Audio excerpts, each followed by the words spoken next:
Hə, indi gəl bir dənə bu ümumi bu öyrəndiklərimizi yeşun şəkildə bir dənə form sual eləyək səndən.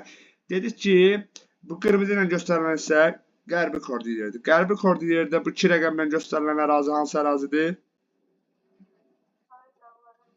Nə dağları?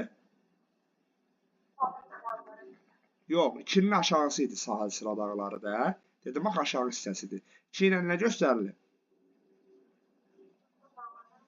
Kaskad dağlarıdır. Bir də kaskad su elektrik stansiyaları var. Onlara nə üçün elə deyilir?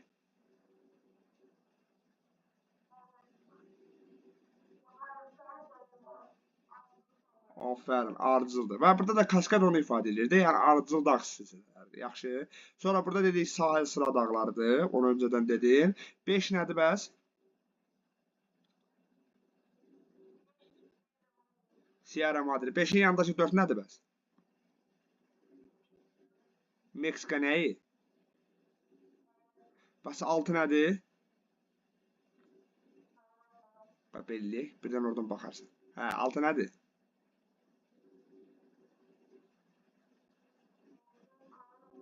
Colorado platosu. 3 nədir?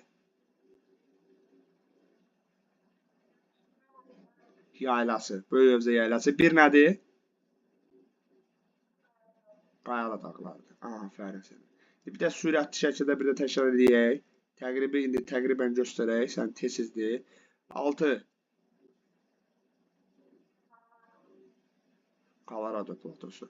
Bir də burada bundan əlavə hansı plato var? Kolumbiya platosu. 2. Nə? Kaskad dağları. Bu hissədə sahil sıra dağları. Bəs bu 5. 1. Qayalı dağlar. 4. Meksika yaylası. 3. Böyük Övzə yaylası. Qərbi koordinatlara aid olan silsilələri say.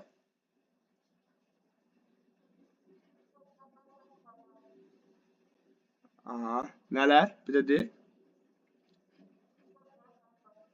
Kaskad, sahil dağları və bir də Meksika ərazisində Sierra Madre. Mərkəzi koordinatlara hansılara aiddir? Meksika, aferin. Meksika yaylası, Böyük Övzə yaylası. Bəs şərqi koordinatlara? Qayalı dağlara aiddir. Aferin sən. Əsas bunu yadda saxla. İmtahanlarda da düşür. Bizim üçün də olduqca vacib ərazidir. Bir də desək ki, hansı ərazidir, hansı koordinatın hansı hissəsində Sakit Okean odlu qövsü ilə təmas nöqtəsidir və yaxud yerləşir? Qərbi koordinat deyək də, hə. Aha, bu da belə. Sonra, deməli, biz burada ümumi hissələrə neynədik? Öz növbəsində dedik ki, bölmüş olduq. Aha, bu belə. İndi başqa Şimali Amerika haqqında biz davam edəcəyik. Digər faktlarla bilməli olduğumuz faktlarla davam edəcəyik.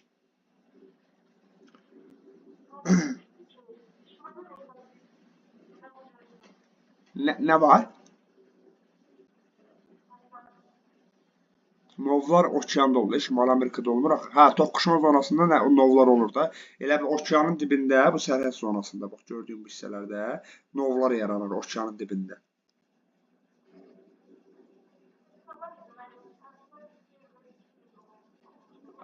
Hə. Çili novu cənubdadır, Cənubi Amerikadadır. Peru novu əslində Peru da cənuba düşür. Bu şimal hissədə bizim üçün o qədər də vacib deyil də o. Sadəcə yəni imtahanda sırf o novların düşməsini inanma ki, yəni Peru və Çili novlarını yadda saxlasan bizim üçün yetərlidir.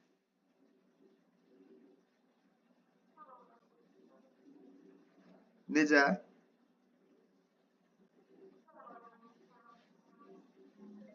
Sual olarak koymuştular.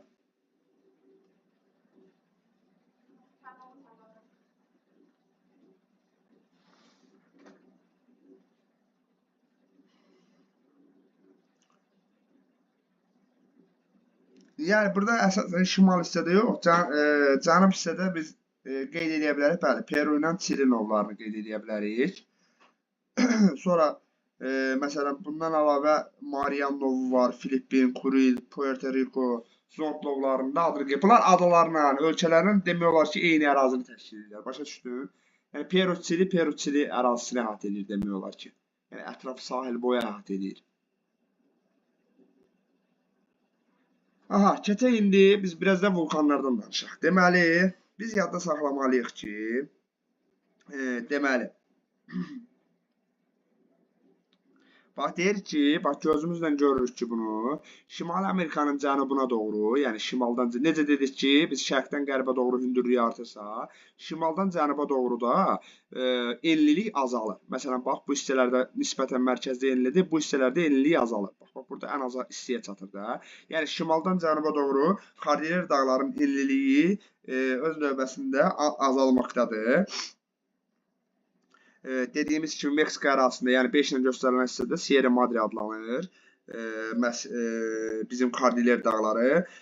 Kordilyer dağlarında çoxlu sönmüş və fəaliyyətdə olan vulkanlar var. Məsələn, fəaliyyətdə olan vulkanlara biz misal göstərə bilərik. Səbirli olsaq, bir dənə göstərəcəm indi yerlərində. Deməli, Şimali Amerikada olan vulkanlara biz misal göstərməliyik. Elef vulkanı qırmızı ilə göstərir. Yox, qırmızıdır. Bunu qırmızı ilə göstərməyək. Türkiyə ilə göstərir. Deməli, Şimali Amerikada bizim vulkanlarımızdan nələr var? ABŞ ərazisində bizim var, bax gördüyüm bu hissədə Rainier vulkanı. Rainier. Sonra bundan aşağıda var Shasta vulkanı. Rainier ilə Shasta hər ikisi Amerika ərazisindədir. Bax, istəyən yazaq belə. Rainier. Rainier. Burada da bizim yerləşir. Deməli, öz növbəsində qeyd edəcəyik ki, bizim Shasta vulkanı da burada yerləşir. Shasta. Rainier, Shasta. İkisi də Amerika ərazisindədir. Sonra bizim digər vulkanlarımıza misal olaraq biz Meksika ərazisində biz Colima vulkanını göstərəcəyik. Sonra Orisabanı göstərə bilərik bu hissədə. Sonra Popocatépetl. Yəni adlarını yazmıram, dərslikdə var, vaxtımız getməsin. Sonra bizim bu hissədə yerləşir Takamulko vulkanı. Bir də Momotombo vulkanı. Bunlardan bir dənə Momotombo Nikaragua ərazisindədir. Momotombo. Qalanları Meksika ərazisindədir. Bunlardan Momotombo, bax burada göstərdim. Momotombo Nikaragua ərazisindədir. Nikaragua. Nəsə də təqribi belə yazdım, bax. Bu Momotombo Nikaraguadadır. Qalan Colima'dır, Orizaba'dır, Popocatépetl-dir, Tokomulko'dur. Bilirəm, adları çətindir, amma çalış ki, öyrənəsən də lazımdır bu. Bunlar 4-ü Meksika ərazisindədir. Momotombo Nikaraguadadır. Rainier ilə Shasta. Rainier şimaldadır. Shasta ilə Rainier ikisi də ABŞ ərazisindədir. Bunlar da Kordilyer dağlarındadır. Yadda qalar. Aha. Şimali Amerikanın mərkəzi və şərq hissələri platformadır. Yəni mərkəzi və şərq hissəsi deyərkən, gördüyüm bu rəhlənməmiş ərazi ki var. Bax, rəhlənməmiş bu ərazi. Elə ağla göstərəcəm. Bu ağ rəngi götürmədik ki. Ağı götürmür. Eləyək biz. Aha, ağ rəhlən. Bax, bu gördüyün ağ rəhlən göstərdiyim hissə bizim üçün hesab edilir nə? Hesab edilir sözsüz ki, deməli, materikin mərkəzi və şərq hissəsi, bu hissələr nisbətən platformadır, sabit ərazidə yerləşirlər. Burada düzənliklər üstünlük təşkil edir. Onların formalaşmasına müxtəlif eksogen proseslərlə əlaqəlidir. Yəni, eksogen daxili proseslərdə yoxsa xarici? Xaricidir, bəli, xarici. Bəs bu alt dağlarında eksogen olur yoxsa endogen? Endogen. Deməli, endogen materik olaraq materikin qərbində Kordilyer dağları olan hissədədir. Şərqində isə bizim üçün deməli eksogen proseslərdir və sənin üçün qeyd edeyim ki, bu Şimali Amerikada gördüyüm bu şərqdən qərbə gedəndə pilləkənvaridir. Yəni pilləkənvaridir. Bax, hündürlüyü təqribən artmaqdadır. Yəni pilləkən şəklindədir bu artım. Aydın oldu?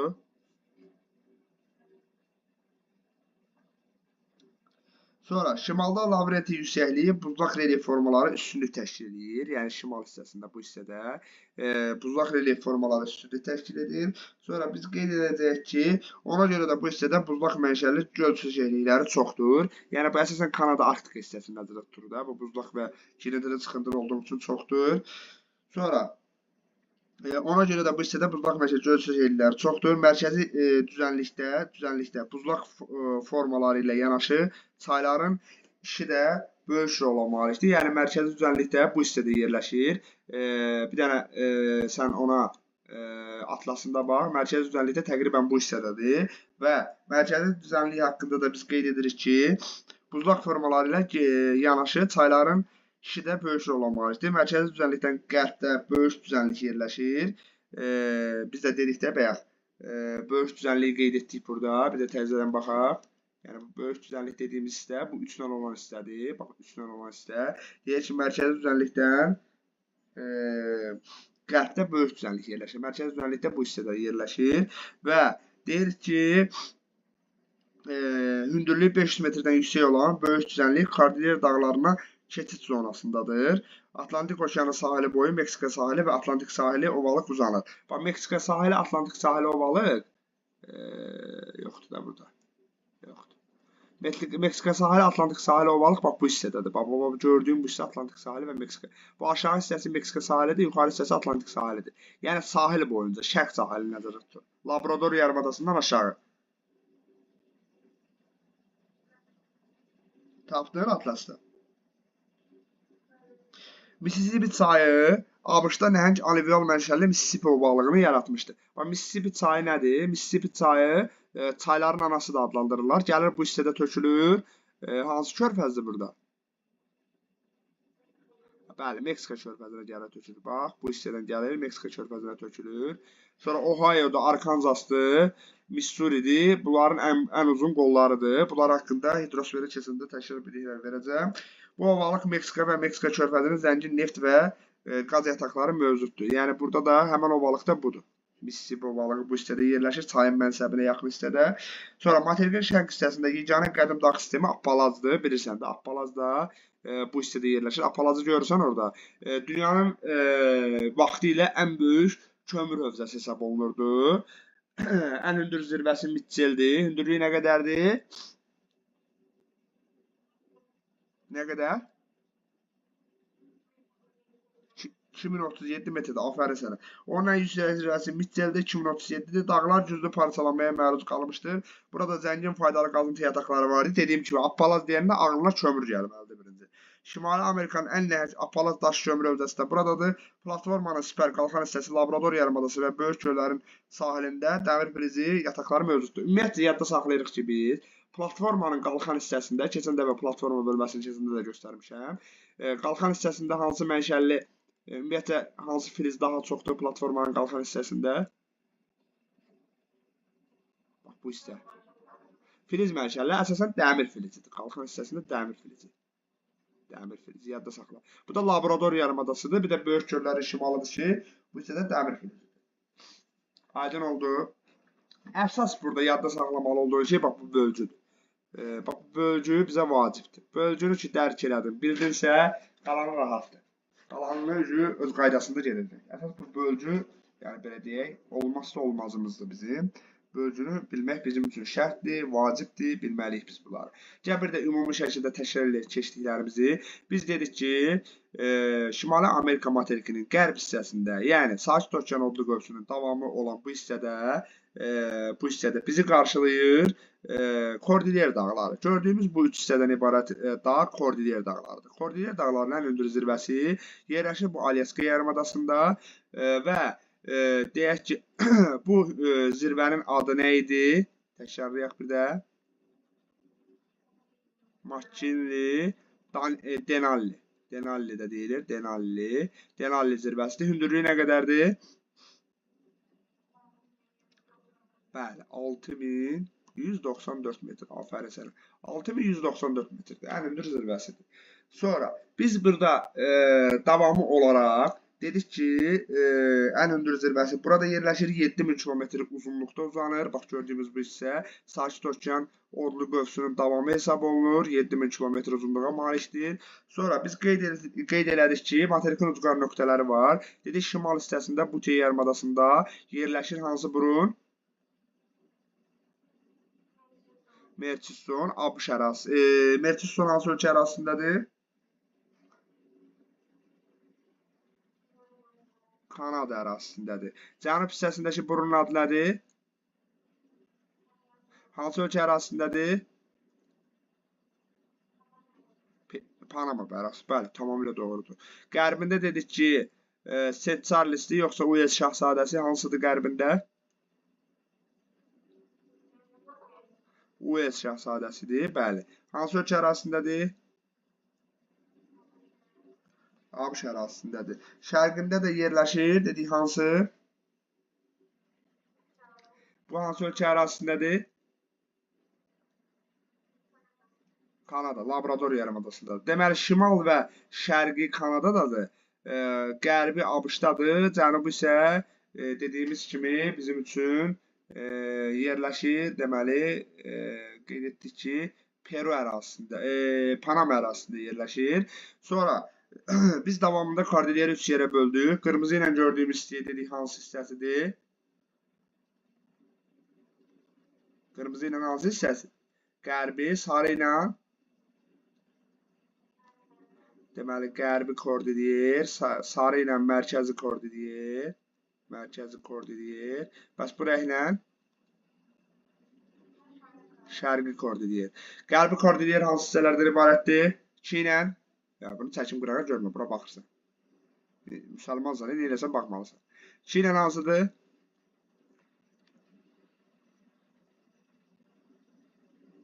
Çiğnən hansı hissədir? Kaskad dağlarıdır. Ondan aşağı bu hissədə hansı dağları yerləşir? Sahil sıra dağları hansı yaşlıdır? Kaynazoy. Bəs bütövlükdə Kordilyer hansı yaşlıdır? Mezozoy yaşlıdır. 5 rəqəmi ilə hara göstərilib bizim üçün? Sierra Madre. Niyə Sierra Madre adlanır? Meksikalılar elə adlandırılır. Və bu hissədə Kordilyer dağlarının enli hissəsidir, yoxsa nazikləşdiyi hissədir? Nazikləşdiyi hissədir. Sən bizə mərkəzi Kordilyer haqqında danış. Məsələn, bu 3 hansıdır mərkəzi hissədə? Mərkəzi Kordilyerdə? Böyük Hövzə yaylası. Bəs bu 4? Meksika yaylası. Mərkəzindəki 6? Colorado. Ondan aşağıda bir dənə də plato var. Hansıdır? Hansı platodur? Kolumbiya. Bir nə göstərilib bizim üçün? Qayalı dağlar. Aferin sənə. Aferin, aferin. Bu hissədə hansı dağ yerləşir? Qədim. Apalazda hansı faydalı qazıntı çıxarılır? Ən hündür zirvəsinin adı nədir və hündürlüyü nə qədərdir? 2037 metrdir. Aferin sənə. Platformanın qalxan hissələri hansı ərazilərə təsadüf edir? Və böyük gölləri şimalı. İndi böyük gölləri keçəcək, narahat olma. Böyük gölləri şimalına əhatə edir. Hidrosfer bölməsində mən saxlayıram onları hidrosferə. Hidrosferdə ətraflı bölmə üzrə izah edəcəm. Dedik ki, bu hissədə də deməli Appalaz dağlarıdır, daş kömürdür, qalxan hissəsi Labradordur. Sonra sən mənə de görüm, bu istiqamətdə getdikcə relyef hündürlüyü artır yoxsa azalır? Pilləkənvari şəkildə artır. Aferin sənə. Pilləkənvari şəkildə artır. Sən mənə de görüm, Şimali Amerika litosfer təması bu istiqamətdə hərəkət edir, yoxsa bu istiqamətdə? Buna 1 qoyaq, buna 2 də qarışdırma. 1-dir 2. Hansı istiqamətdə hərəkət edir? 2 istiqamətində hərəkət edir. Aferin sənə. Bəs Avrasiya litosfer təması 1 istiqamətində hərəkət edir, 2 istiqamətində? Bu da 2. Bəli, Avrasiya litosfer tabaqasında bir istiqamətlə hərəkət edir. Biz müəyyən elədik ki, bunlar eyni istiqamətdə hərəkət edir, yoxsa fərqli? Bu fərqli hərəkət etməsi bizim üçün bunların divergent zonasını hansı okeanda təşkil edəcək? Atlantik okeanında təşkil edir. Bəs konvergent zonalarını hansı okeanda təşkil edir? Sakit okeanda təşkil edir. Afərin sənə. Bəs bu divergent olduğu üçün bizə əsas verirmi ki, biz deyək ki, Şimali Amerikanın şərqi nisbətən sabit ərazidə platformadır. Bəli, sabit ərazidə platformadır. Orada qədim Apalas dağı da var. Bu bizim üçün, eləcə də dedik, Labrador yarımadasında faydalı qazıntılar səthə çıxır, ona görə. Labrador yarımadasında hansı burun yerləşir? Aferin sənə, aferin. Ted Charles burun yerləşir, aferin sənə. Divergent zonada Atlantik okeanda hansı məşhur adanın adını seçə bilərsən? Efiyokul Milli Parkı da vardı. Keçən dəfə dedim, o hissədə biz bu ayrılmanı görə bilərik. İslandiya, aferin sənə. İslandiya. Aferin. Aha, indi demək olar ki, ətraflı danışdıq. Sən mənə de görüm, Reynerlə Şasta hansı ölkə ərazisində yerləşir? ABŞ ərazisində. Momotombo hansı ölkə ərazisində yerləşir?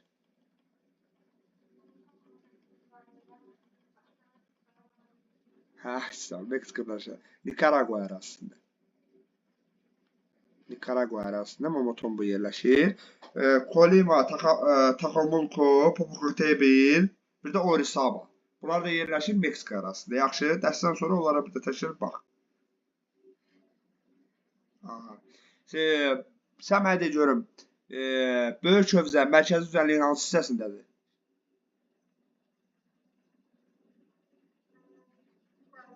Qərbində. Aferin sənə. Aferin. Aferin. Sonra bu hissədə hansı iki ovalıq var? Bax belə çəkirəm, bax belə. Burada qırmızı ilə belə ortadan bölürəm, yazıram 1. Bu bir hansı ovalıqdır? Atlantik sahilidir, bəli, Atlantik sahili. Düzdür. Bəs aşağıda 2? Meksika sahilidir. Aferin. Burada bir dənə də çay gəlib tökülür. Meksika körfəzinə. Sən mənə de görüm o hansı çaydır? Çayların anası adlanır. Nə? Nə çayı? Mississippi. Biraz telefon yaxın tut, səsin aydın gəlmir. Deməli, Mississippi çayı dedik. Çayların anası Mississippi hansı körfəzə tökülür? Meksika körfəzinə tökülür. Mississippi çayı hansı ovalığı yaradır bu hissədə? Mississippi ovalığını yaradır. Mississippi çayının ən böyük qollarını dedim. Hansılardır? Yadında qaldı?